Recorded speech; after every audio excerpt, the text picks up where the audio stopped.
Welcome to the Money to the Masses podcast, putting you in control of your finances.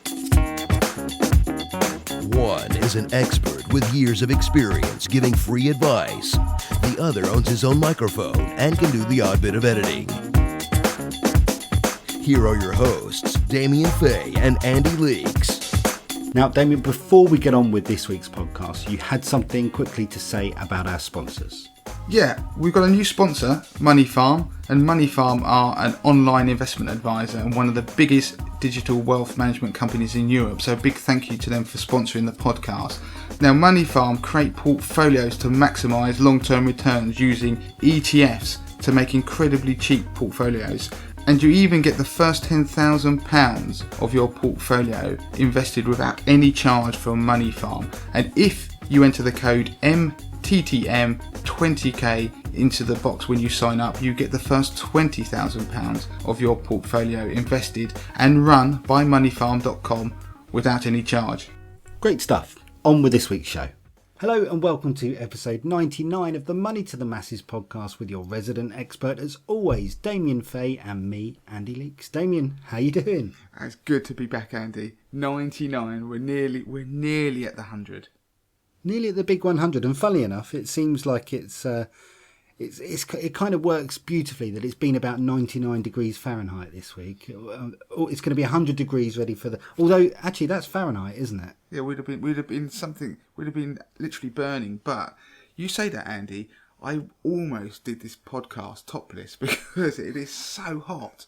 I mean, we're doing this late. We're doing this really late, this podcast, because it's been so busy this week. But I didn't want to expose yourself to my topless torso, so I'm sitting here sweating anyway.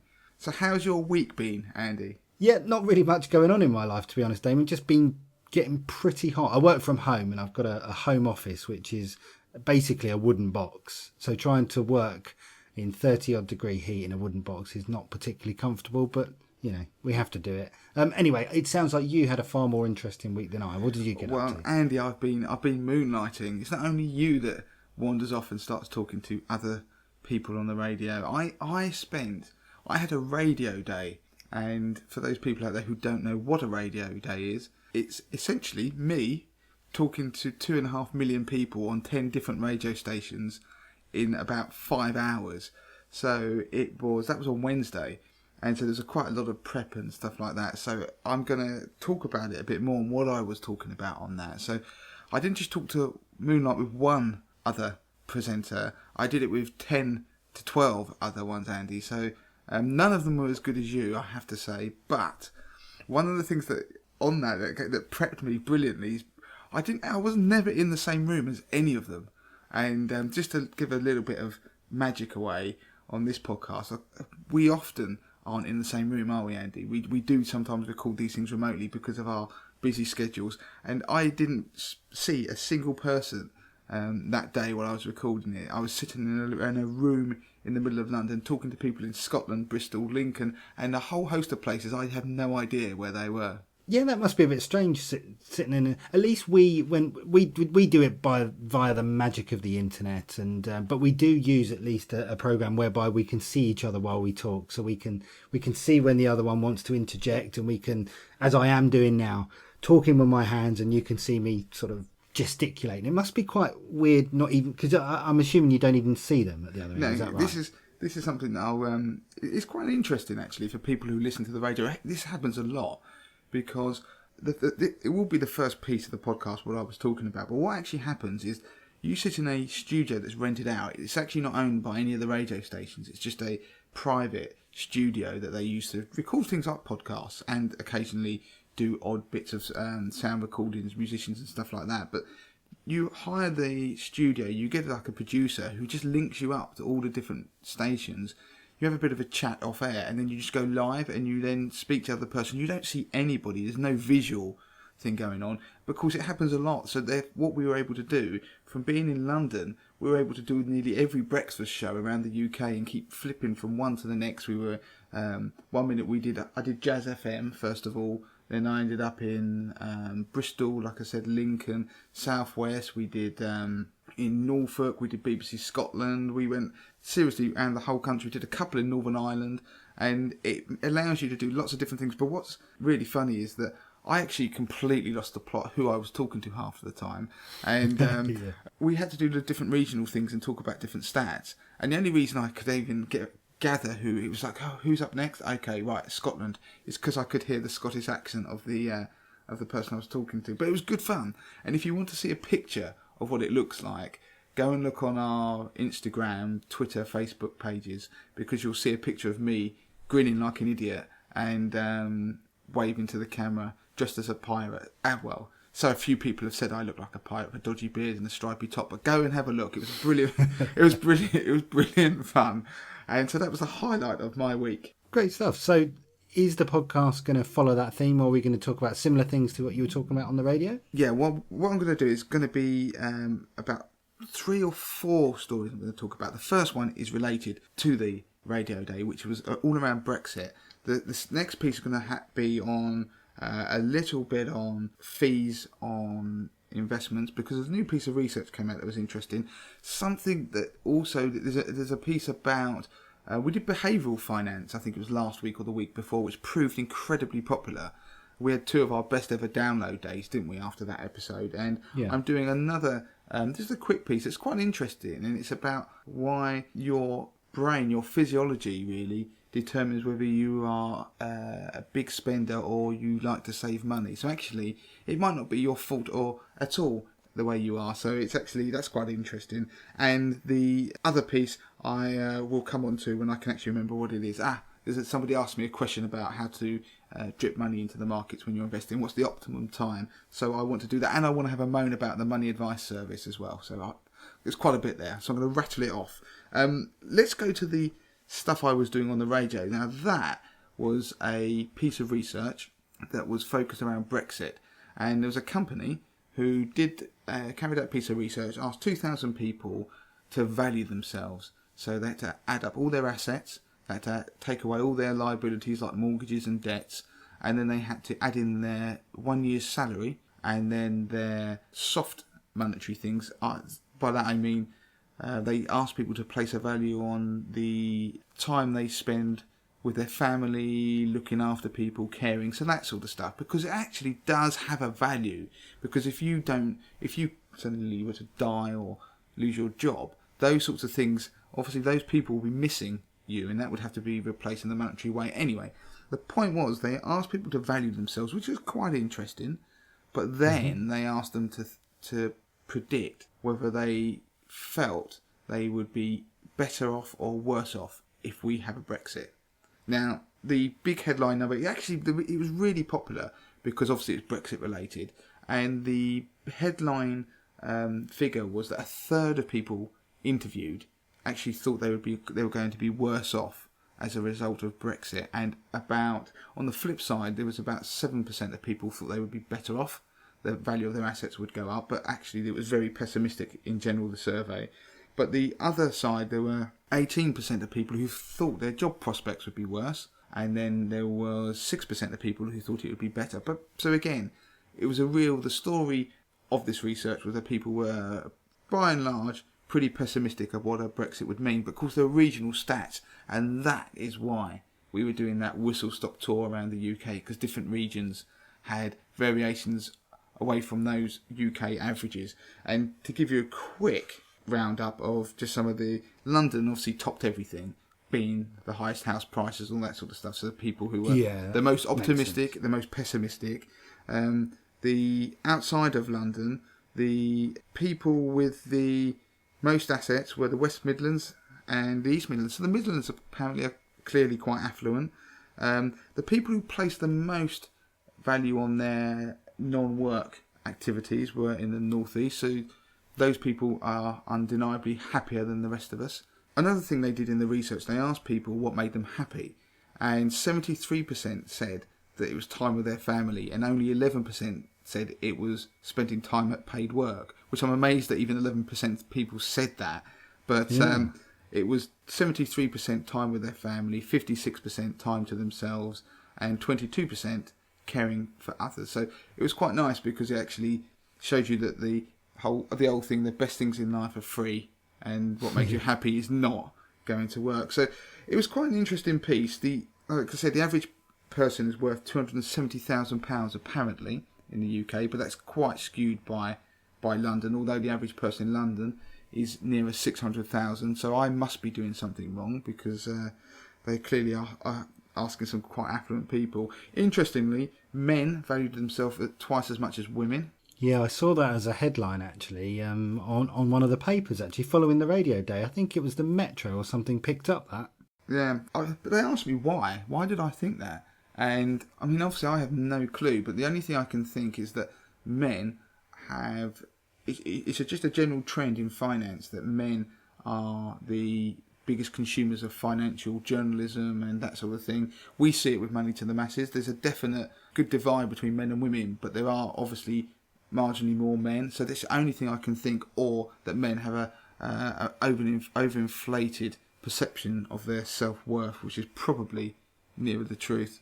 Yeah, I think men are just arseholes in general. I think some men, but I couldn't, I'll caveat that. I couldn't say that on the radio, and I was thinking that when I was being asked it. I was sitting there thinking, well, yeah, you know what men are like, they're going to have their ego. So it was an interesting piece of research just because it showed that people were pessimistic. It didn't just go with the vote, because there were areas that were pro-Remain in the referendum that actually were quite optimistic. They weren't just thinking that they were the world was going to end. Equally, it was the other way around as well. So the whole point of the research, there were a couple of things really that came from it. For me, the reason I was wheeled out as the expert on all this.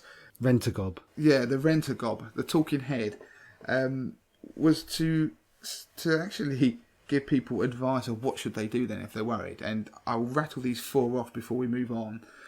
It's very simple. If you are worried about anything, not Brexit, but what this really does is make you realise that people are worried about their jobs and their value of their assets and that sort of stuff when there's any period of uncertainty. It happened in the financial crisis, it happened when we had a recession, and the Brexit is just another excuse, another event that's going to happen around. So forget about the whole Brexit link. If you're just any period, if you're feeling a bit uncertain, just do a very simple income and expenditure comparison just to see what would happen if you lost your job or you had to take a cut in salary.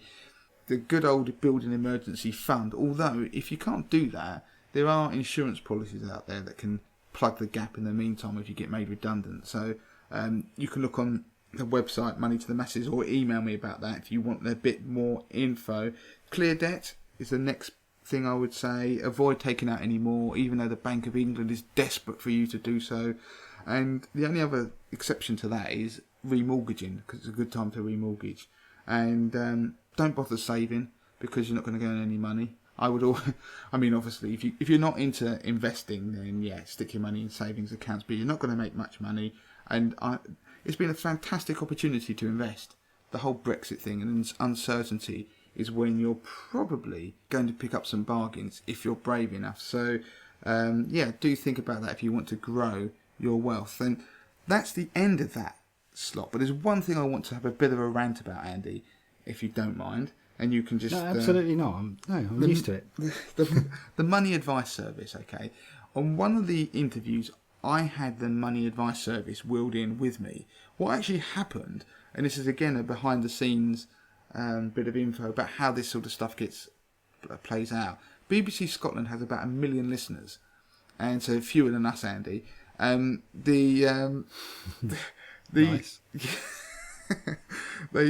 They originally said they wanted the Money Advice Service, being a very big organisation and kind of government linked, although they're not technically a government body, but they are in some ways influenced.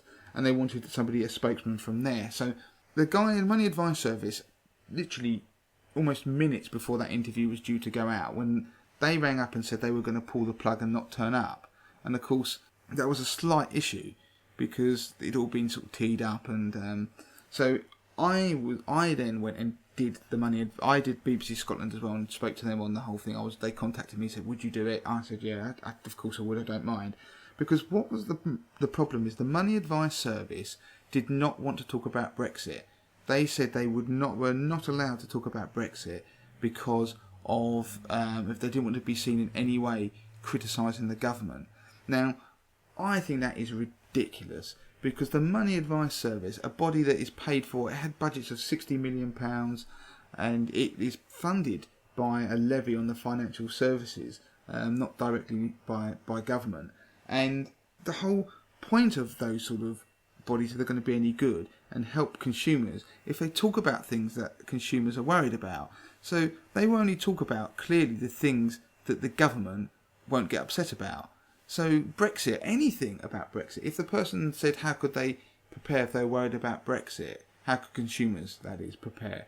But he was saying, I can't talk about that. And the top of the interview, he stopped the person. Fortunately, we weren't live, and said, look, you can't ask me any questions about Brexit.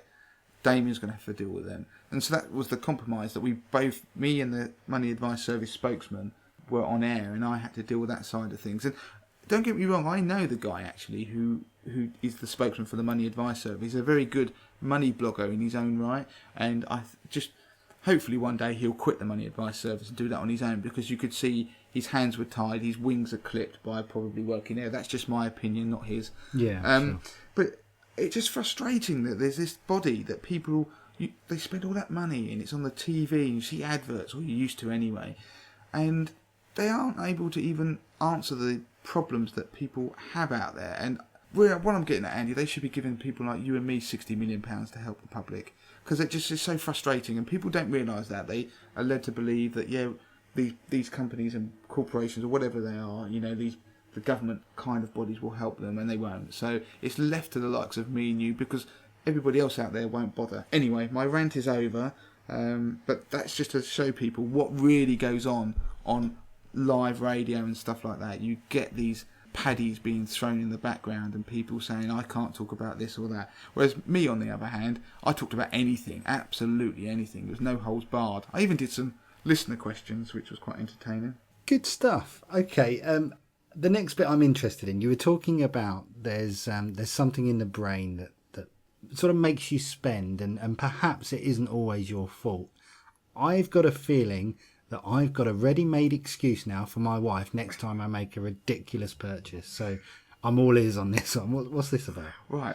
This was quite an interesting piece about some research that had been carried out on the brain and brain activity when it comes to money.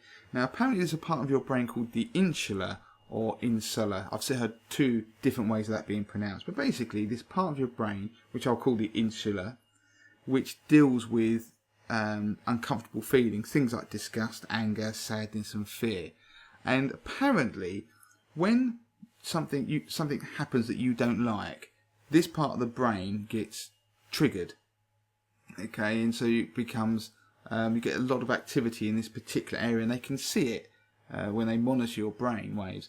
And what they found is that by monitoring how this part of the brain reacts, they could actually see that it influences people's behaviour when it comes to spending money. Now, people who don't like spending money, they found that when they started to spend money, that part of their brain, this insula, had a lot of activity, and that is actually uncomfortable. So what you will do as a human being, you will naturally, as an animal, try and stop doing the thing that makes you feel uncomfortable. So, in the case of people who don't like to spend money, they would actually stop spending, so they would save. But on the opposite end of the spectrum, there were people who quite like to spend a bit of money. The overwhelming sense of enjoyment they got from it would pretty much blast that part of their brain and sort of quieten it down, and they would start spending. So what would determine whether you were basically tight, miserly, or you'd like to blow your money was what this portion of your brain actually does. So I probably buy into part of that. I don't know about you, Andy, but the only thing is, when I was young, I would argue that I used to spend money like there was no tomorrow, like I was going to sort of be dead by the time I was in my mid-20s. I was just we've talked about it on one of the early podcasts. So clearly this part of my brain has changed, because these days I'm not tight. I just don't get any real enjoyment of spending money, and I don't tend to spend anything. So perhaps I broke mine. That's the only thing I can think. Perhaps I blew a part of my brain because... or perhaps the money that you were spending on alcohol, the alcohol sort of kicked it into life at some point. Yeah, and perhaps that's what happened. Perhaps it triggered that part of my brain to be really active that stopped me spending money. Yes. What do you think of this, Andy? Do you agree with them? I mean, these guys are scientists. I suppose we can't just dismiss them out of hand. But Yeah, I think there's some. There seems to be a lot of truth in it. I can get it because now you've explained it. I'm looking at certain people that I know, and who sometimes, by their own admission, can be seen to be tight, but when you actually look at it, they never seem comfortable in spending money and making purchases. And perhaps, like you say, it almost isn't their fault, going on the flip side. And I suppose it gives me an excuse now for when I do, because I do think I bypass that. In fact, I'd have to have a look and get a doctor to have a look and see if I actually have one of those things in my brain, because maybe I was born without one. Funny, I joke, but my dad was born without a gallbladder. really? Yeah, he had problems and with digestion and stuff. So he was taken to the doctors as an emergency patient because he kind of went blue and things were quite bleak at one point. And they said, "Oh, almost certainly he's ruptured something, possibly a gallbladder issue." So they took him in, they opened him up. You'd have thought they'd have done a scan, but I suppose this is sort of 30, 40 years ago. Yeah, and they found that he didn't have a gallbladder, which was part of the issue. So he had to change his diet to make sure. Because part of the gallbladder is all about sort of breaking down fats and things like that. I'm glad you explained that last bit, because I was going to ask, what does a gallbladder do? That's amazing. So he didn't have one and he was none the wiser. He was born without one. Yeah, so I was probably born without this. What's it called again? It's called an insula, Andy. Insula. Yeah, and so you probably were born without it, which is why you like to spend a lot of money. And like I said, perhaps I cause mine to flare up. Mine's sort of growing like a grapefruit somewhere. It's actually stopping me spinning. I don't think my wife has one, but mind you, I think she. But it's quite interesting. But the one thing I did want to flip on to sort of the other side of that is that I do think it explains why some of these things, like Paul McKenna and all this, when he does all that hypnosis stuff and stops people spending and doing those sorts of things, which would probably suggest why some of that works, that neuro-linguistic programming they call it. Because it changes your behaviour or your sort of feeling towards certain things. So if you could start seeing the positive side of things, and you could probably get more of the positives about spending, and you could overcome that. I think that actually lends a bit of more credibility to that, because sometimes you see a lot of that stuff, and they think they could hypnotise you to be slim, whatever, fly, I don't know what else. But do you know what I mean? Sometimes you do. I don't know. I feel that. It seems a little bit far-fetched, but maybe, just maybe, there's something in it. Right, the last couple of pieces I want to do have an investing slant. Now, the first one I want to quickly run through is I was asked a question by somebody who said they wanted to invest and they wanted to drip their money in. They said they got the idea, they've listened to the podcast, they love the podcast, and they got the idea that about if you're uncertain about where markets are going, you should start putting money in regular intervals. And they asked me what is the optimum period. So should you get your lump sums and put it in every 3 months, or in 6-month intervals, 12-month intervals, etc., and how long should you do from the first instalment to the last one? Now, okay, it's a good question, and I do not. It's almost like it's $1 million question in a way, because there's so many different sort of variables there, I suppose, isn't there? Exactly, and I don't have a definitive answer. I'll hold my hands up. I don't, but I can tell you what I've done from experience. I've done it with people who've had quite a lot of money and have used the idea of dripping their money into the markets. Now, by default, what I would do is I would actually do monthly. I would do once a month, and I would do it over a period of about a year, depending on the size of the sum. So let's just say you had 200,000 you wanted to put in over a period of time. You had inheritance. That sounds like a lot, but it isn't in reality. You'll find there's a lot of people who get that sort of money because maybe inherit a house which they sell, so they decide what to do with it. And I've done it whereby I've said to people, suggested they do it, say, every month for a period of, say, 18 months, depending on how much money they've got and how long it will last. You divide it down, because you don't want to be putting in like £500 or something every now and then. If you've got big sums, you've got to sort of spread it over. And the reason a month, it works because I think if you do it over too wide a gap, or you do it, so you did it every 3 months, say, then I think you'll take forever to get into the markets, because the idea of dripping in is that you're going to avoid a sudden fall. The problem is you do want to be in the market, you just don't want to get in all on day one in case the market tumbles. Now, that's why if generally speaking, if you look at the market cycles, you get sell-offs and when they rebound, they tend to rebound in a very short period of time, and they tend to, even the examples where it hasn't been in the matter of days or weeks, it's usually within months.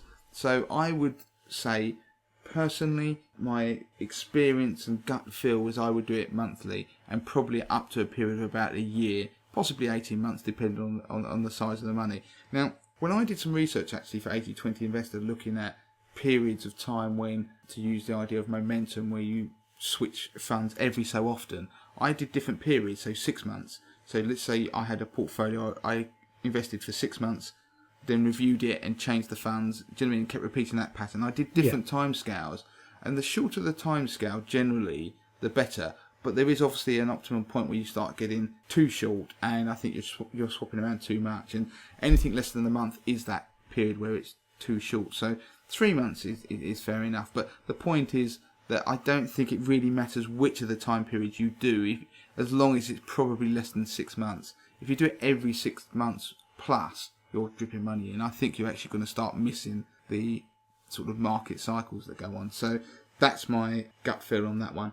The last piece I want to quickly talk about is there was some research that was showing that the average investor pays over 2.5% a year in fees.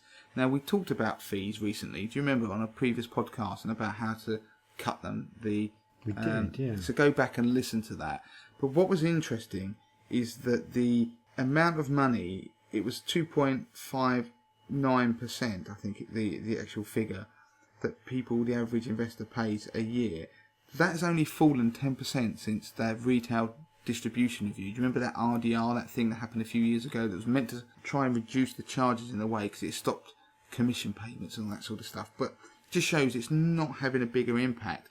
Part of the reason is people always focus on fund managers, but typically in a financial advisor takes around 1%. That's why that figure is up at 2.5. So the simple thing is to cut back on your advisor fees. I'm just mentioning it because the research has just come out that shows that we are still paying too much, which is why I encourage people to do DIY investing, because you can immediately get rid of that 1% you pay for an advisor if you're confident enough. So try 80/20 Investor, and you can always do a blend of maybe active and passive investing, because passive investing is obviously very cheap as well. So just a quick one there, just to mention that the fees, there's research to show that we are still paying 2.5% if we're not careful, and advisors still taking quite a bit of money, and you can get around it. And go back to listen to that previous podcast. You mentioned briefly there, so try 80/20 Investor. There may be new listeners out there who don't know what you're talking about. I think it probably makes sense to quickly gloss over what 80/20 is, because it's an extremely good thing and you should be proud of it. Yeah, 80/20 Investor is the DIY investment service that I run for Money to the Masses. I created it 2 years ago, actually, almost to the day, and it's performed fantastically well. I provide fund shortlists for people, help them invest, and we've just done a survey. Do you remember last time I was asking people to fill out the survey, the people who actually subscribe to this service? And I was blown away by the responses. Thank you to everybody who responded. Overwhelmingly, I mean, it wasn't just marginally, Andy, it was overwhelmingly that people loved it and really enjoy it, will renew, pretty much liked everything about it, which was amazing. From building something that you personally are proud of, that's taken you ages to do, sort of blood, sweat and tears, takes a lot of work, for people to then turn around and say they like it, because you have to ask people if they enjoy the service. It's the only way you can improve it. But to get such good feedback was fantastic, and really spurs me on to do even bigger and better things. But of course you can always improve things, so we're going to keep doing that. So go and get go to Money to the Masses. You'll see there's a big red button on the homepage on moneytothemasses.com, which you can go through and have a free trial of 80/20 Investor. It's a 30-day free trial. It's no quibble. If you try it, you don't like it, you can stop. We won't take any money. It's everybody, put it this way, most people who do a trial end up buying the product. That's how good it is and how much they enjoy it. And that's just me being honest. So, yeah, it's well worth the money. And on the business front, it's great that they enjoy it and that the survey says that they enjoy it and they're really, having fun with it and everything else.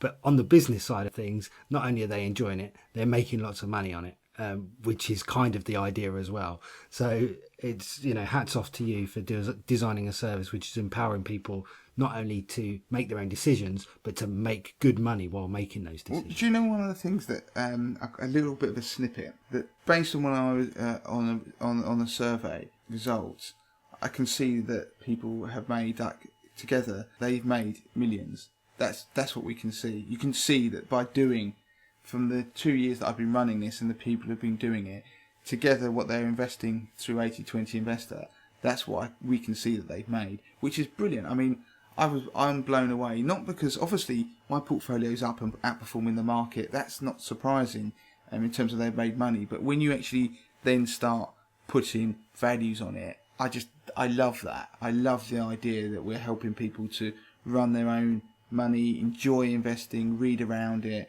And when you put it all together and you think we don't take money like people do in the world of finance where they skim money off the top, people just pay a subscription. It's irrelevant how much money they have. We'll treat everybody the same. That, I love it. And in time, when we're going to try and push the message out there even more this year to get more PR and stuff on for 80/20 Investor. So if you are a member, do talk to people and share the whole thing about 80/20 Investor, because I think the next year is going to be very big. Okay, so I suppose that brings us to the end of the podcast, the usual stuff. If you enjoy the podcast, then please review it. If you don't enjoy the podcast, stay away from the reviewing side of things. Don't tell anybody if you can help it. No, the reviews really help us go up those iTunes charts and spread the word. This is obviously podcasts are free, so it's the one thing that you can do as listeners, which we really, really appreciate. If you want to get in touch with Damien, you can, of course, always. The email address, the easiest email address, because this is a podcast, is podcast@moneytothemasses.com. Damien, are we done? We are done, but the one thing I wanted to add to that, Andy, so don't go anywhere, just listen to this next piece. It's our 100th episode next week, isn't it? And we're going to have... we're not going to tell you what's going to happen on our 100th episode, but you will enjoy it. But if there's anybody out there who wants to send a message via Twitter or email about congratulating us on our 100th episode, I mean, nothing wrong with asking people to congratulate you, because lots of people send us emails saying they love it. The reason I say it is because we will read them out. We're going to try so we want to include some of the people. If people want to, you don't have to, but if you want to, send us a message, even if it's just a tweet to say congrats on the 100th episode, we will mention you on the podcast, as many as we can. Yeah, and I tell you what, as it's our 100th episode, do get in touch, and we'll read out your praise. If it's someone's birthday, anniversary, hey, I don't know, we'll do like a DJ thing. We'll just read out some requests. Send your requests in. It's our 100th. We're having a party. Yeah, there's no rules on our 100th episode, so we're really looking forward to it, and it's once we've done that, it's on to the next 100 episode. We've got some big stuff planned as well. So good, that's us done, Andy. It's very late on a Saturday night. People don't realise, very late. Match of the day is about to start. And that just goes to show that you're a dad of 2 young children, because you said it's very, very late. Match of the day is just about to start, so people already know it's only 10 o'clock. Yeah, it's only 10. In the eyes of a father of 2 young children, that is very, very late. I think there's probably lots of people who listen to us who can sympathise with the Right, we're off to. I can hear the theme tune. Should we get? Yeah. Let's go. I almost did a Lineker and done this in my underpants, Andy. I should have done the heat. Anyway, see you on the 100th episode. Don't forget to claim your free copy of Damien's best-selling book, The 30-Day Money Plan. Sort your finances in just 5 minutes a day, worth $4.99. Just go to moneytothemasses.com/podcast to find out how.